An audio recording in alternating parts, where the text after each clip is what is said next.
है उसकी कार्रवाई में भी चर्चा हुई जिस सिस्टम पे, जिस प्रकार से अभी देखा बहुत सारे आप अखबारों में पढ़ा होगा कि रिक्रूटमेंट की बात जहाँ है ग्रुप डी से लेकर HCS की भर्ती के घपले करे बीजेपी सरकार, कितने तो पेपर लीक हो गए। अब दूसरी एक और उन्होंने तरीका ढूंढा पेपर लीक का।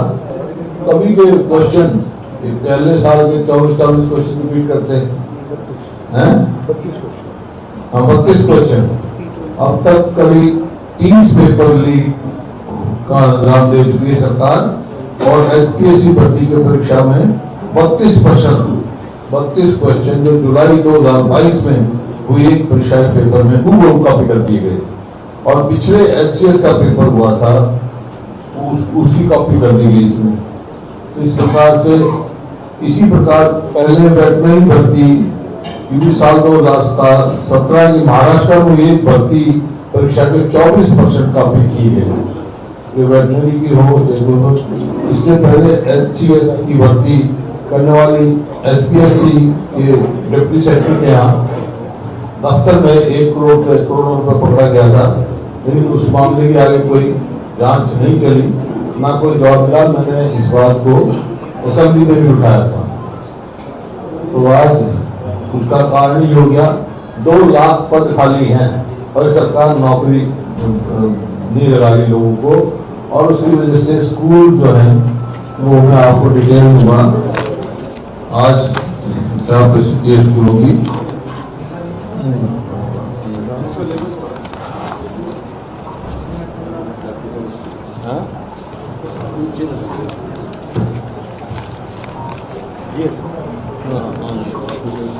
बना के दे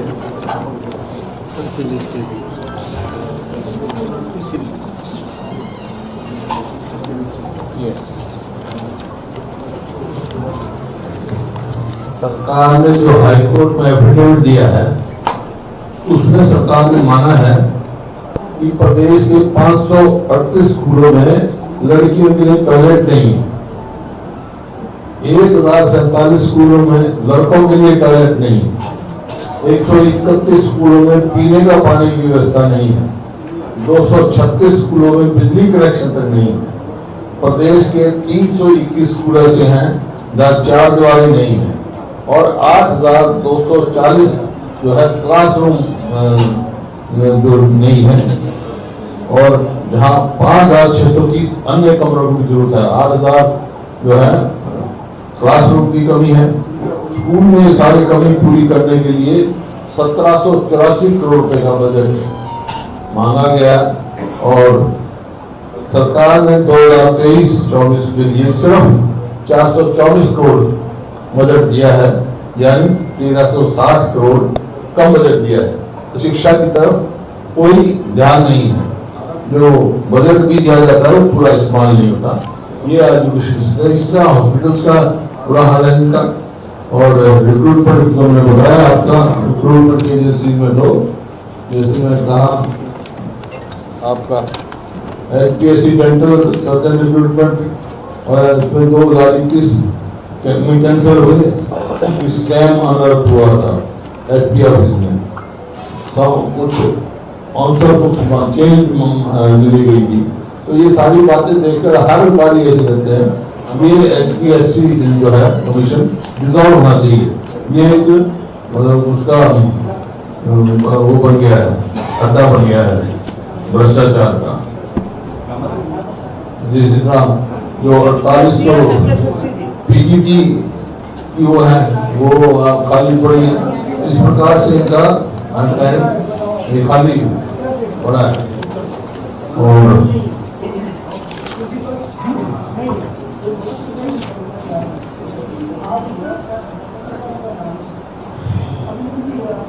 अभी कल इस बात का CFQ में चर्चा हुआ कि क्या अर्बन लोकल बॉडीज डिपार्टमेंट में allotment to work was made to contractor on quotation basis by flouting the prescribed e-tendering process and without approval of estimates having the same PIN number 1 place of business हो गया, जो कि होना चाहिए था वो ऐसे किया, वो जो जिसको दिए हैं वो 5 कंपनियां हैं अलग अलग नाम से, लेकिन आदमी एक ही है।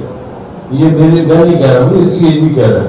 सीएजी की रिपोर्ट में आया कि 23.80 crores were released without execution of work. Further 183.80 crores was disbursed without the proper documentation. 183 crore without proper documentation. तो सरकार को इस बात को इन्वेस्टिगेट करना चाहिए और सारी इरेगुलरिटी जो है उसका पता करना चाहिए। ये म्युनिसिपल कॉर्पोरेशन फरीदाबाद का मामला है, एक कॉर्पोरेशन का मामला है, लेकिन ये इस दौरान हर कॉर्पोरेशन में इसी प्रकार से हो रही है। इसी प्रकार से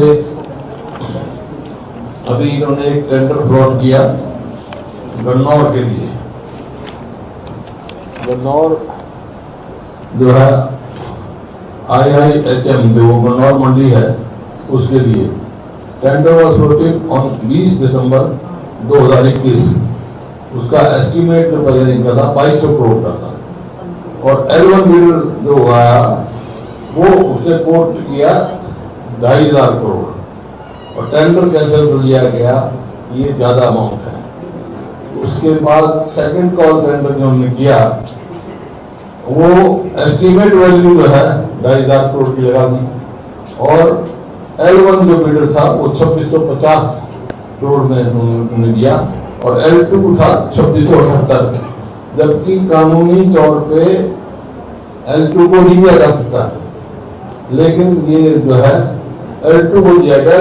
उनका वो कर दिया, समझौता कर नहीं सकते, जबकि अगेंस्ट वो है अवार्डेड जो टेंडर अवार्ड किया वो L2 को किया जो CWC गाइडलाइन के अगेंस्ट है। ये CWC गाइडलाइन है, इसमें है as post tender negotiation could often be source of corruption, it is directed that there should be no post tender negotiation with L1 except in circumstances.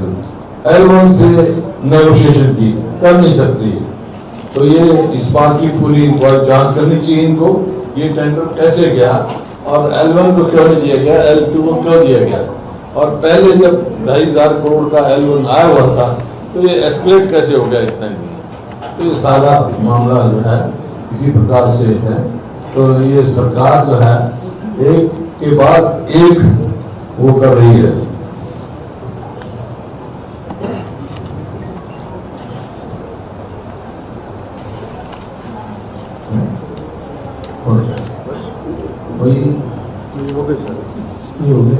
उनको बता दिया मैंने, तो एक परिस्थिति है। तो कल ये सारे हैं। हाँ, दूसरा आज सनफ्लावर के जो वो है वो 6400 रुपया है उसकी MSP और किसान मजबूर हो रहा है 4000 रुपये क्विंटल बेचने में, और ये 72 में जो इन्होंने कहा है 1000 रुपये क्विंटल दे रहे हैं। इसका मतलब किसान को 1500 रुपये प्रति क्विंटल फिर भी नुकसान है।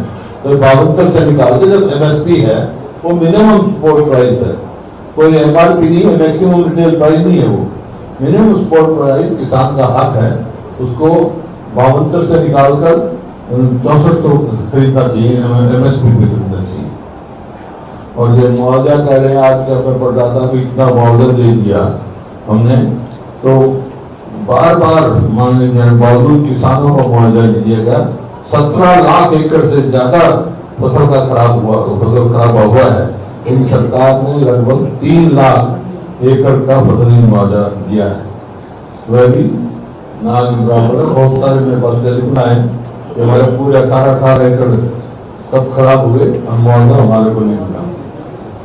मुआवजे की रकम कम भेजी जाती है और उसके में भी जैसे रोहतक में मैं गया, उन्होंने बताया 23.83 करोड़ रुपए जो किसानों को देने की बजाय वापस लौटा दिया गया, बैंक से जाकर वापस लौटा दिया गया।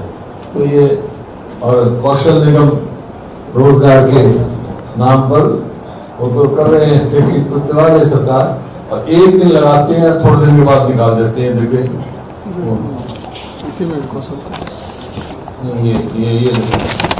ये क्या है, ये लेटर है कि उपरोक्त विषय के संबंध में आप उस जाएगा कि इस पर पहले लगा दिया उनको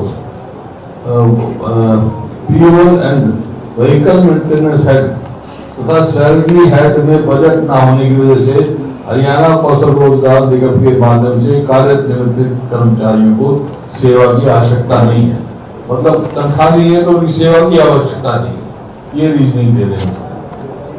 इस प्रकार से जो है कौशल रोजगार निगम ये भ्रष्टाचार का अड्डा बना हुआ है और किसानों को युवाओं को वो कर रहा है।